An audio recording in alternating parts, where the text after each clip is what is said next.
Hey all, Jonathan here. I did a few videos lately on some theory stuff and some chord shapes and so on, and I thought why not just do a tune for a change. And I thought I would do Josie by Steely Dan. Um, I may have to break it into two because it's got quite a few chords in it. It's kind of a lengthy piece, not three chord rock and roll. So it starts out by playing E and then D on the seventh frets, and then like a power chord, like an F sharp power chord. Hopefully you can see the chords good enough. First fret, second fret. So I'll repeat that.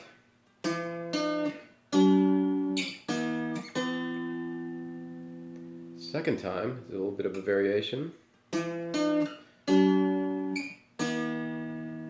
we drop down to a B power chord. And there I have a D power chord. But it's the open D and then the third string second fret. A. So let's do that again.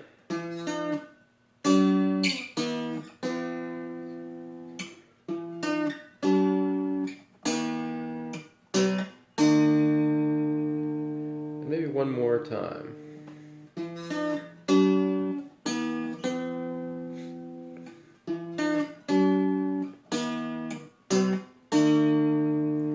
Alright, and we'll start the next little sequence. So what I played there was E, A flat, G. Next two notes are F sharp and B. I'll do that again.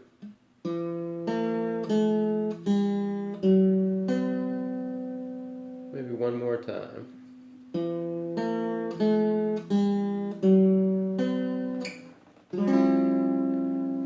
So this is kind of a nice chord worth stopping on for a second because Steely Dan did this kind of thing quite often. This is like a major with a 4 in the bass, the fourth. So this is really, up here it's a C chord. It's like an inversion of a C. That's all three notes though right there. It's got the fifth, the root, and the third. But then they come in and put this F in there. So you got the 4 in the bass. And they did that a lot, and they also did the 2 in the bass a lot. That could be looked at as a C with a D in the bass. Really common in some of the Steely Dan stuff. They really go to town with this shape in Don't Take Me Alive. That's another one I want to do here soon. So let me repeat that that previous section. All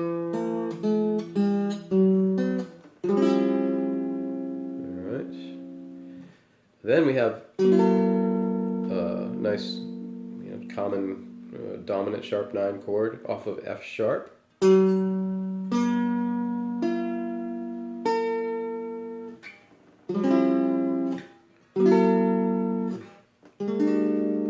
Now we have another, this is the D now with its 4 in the bass, and then up a half step. So let's do those 4 chords again. The C with the 4 in the bass, F sharp, dominant sharp 9, D with the 4 in the bass, E flat with the 4 in the bass. So that's the whole intro. So I'll play through that one time.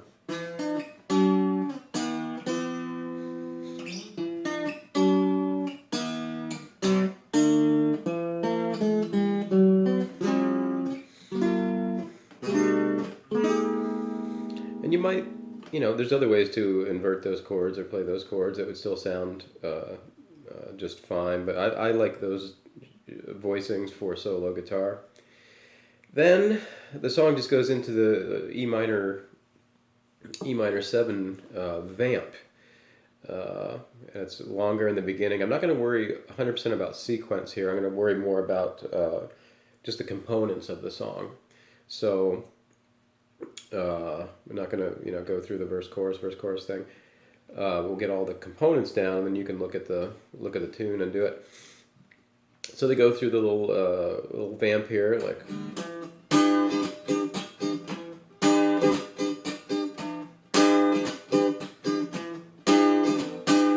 And what I'm playing, you can play the bar E minor 7 chord if you want to. Or sometimes I use this. I don't know. It just depends on my mood. Sometimes this goes back to one of the videos I did recently on minor 7 shapes. I call it a 1735 because of the order of intervals: root, flat 7, flat 3, and then 5. I do, for purposes of a video, I kind of like the shorthand method of calling out chords. This I would call this, because there's no E string, X 7 X, because the D string's not played either. X 7 X 7 8 7, and sometimes it's easier if you're just watching a video to just scratch that down, just to keep track of the chords here. So yeah, X 7 X 7 8 7.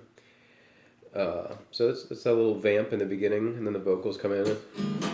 I won't sing because you won't be happy.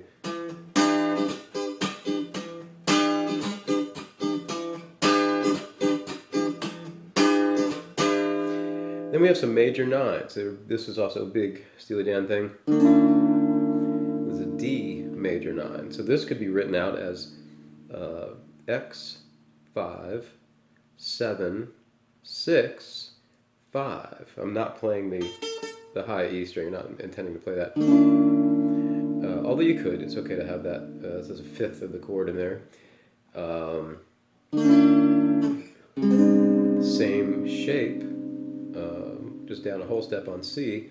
And if you know your major 7 bar chord, 5th string root, it's really just letting go with the pinky there. A really nice sound. And by the way, this would sound a lot better if I was plugged into my Fender DeVille amp. I'm just playing the jazz guitar acoustically. So back to that vamp.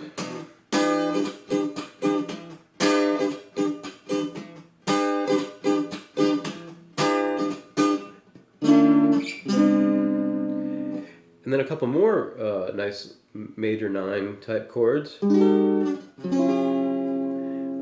This time we have XX5 7 7 5. So 2 muted strings down here. And that drops down a whole step. So you have XX 3 5 5 3. And then you put them all together, you got back to the E minor 7. Then we go down to an A7 chord. And interestingly, this is the same fingering as the minor chord on the 5th string root.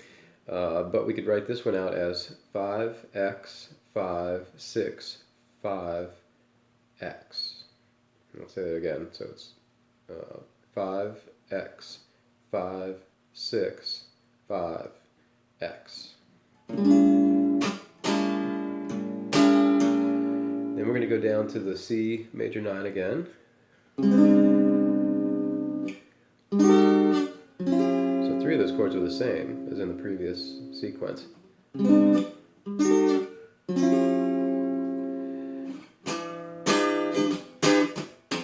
So back to E minor 7 again. And then we have this nice major 9, G major 9 here. Then they go up to an A major 9. So I'll say that out again if you want. XX 5 7 7 5. XX 7 9 9 7.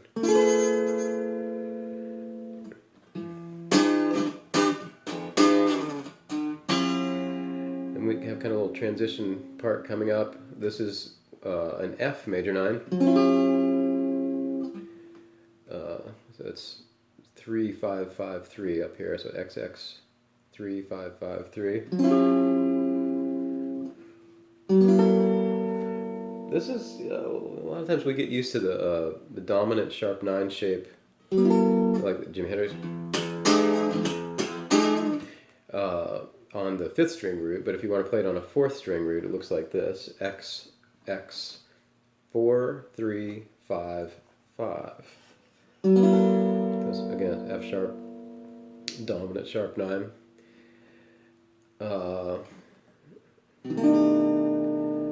This is a B dominant sharp 9 sharp 5. So here we have X 2 1 2 3 3. Let me run through those chords again. So we got da da da da da da. I go all the way back up to the E minor up here. You could pick another E minor. Back to the F major 9, and it just loops those chords. Again, this is the F sharp dominant sharp 9, down to the B dominant sharp 9 sharp 5, back to the F major 9, and then this actually comes straight out of straight out of a bunch of tunes, but straight out of Autumn Leaves, the old jazz standard. And the progression is 2 5 1 4 7 3 6, or in this case A minor 7. This is the raw flame part of the tune. A minor 7, D9 I played as. So A minor 7, we could call that out in numbers, would be 5 7, and then all the rest are 5 5 7 5 5 5 5. The D9 would be X 5 4 5 5 5. The G major 7 coming up would be 3X 4 4 3 X. Then we have a C major 7, X 3 5 4 5 3. Okay. F sharp minor 7 flat 5 would be 2X 2 2 1, and then X. And I'm just playing a B dominant sharp 9. X 2 1 2 3 X. So that sequence again.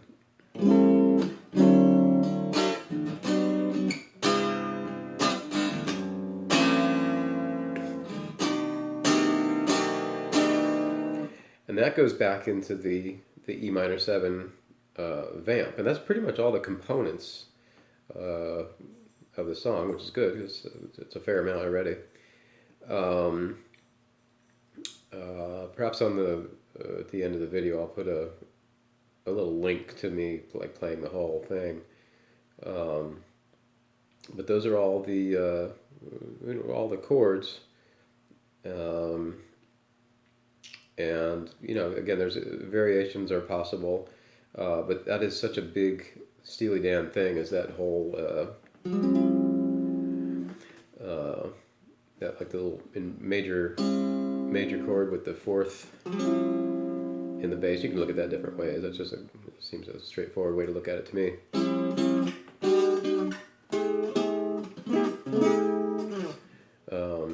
Yeah, if you listen to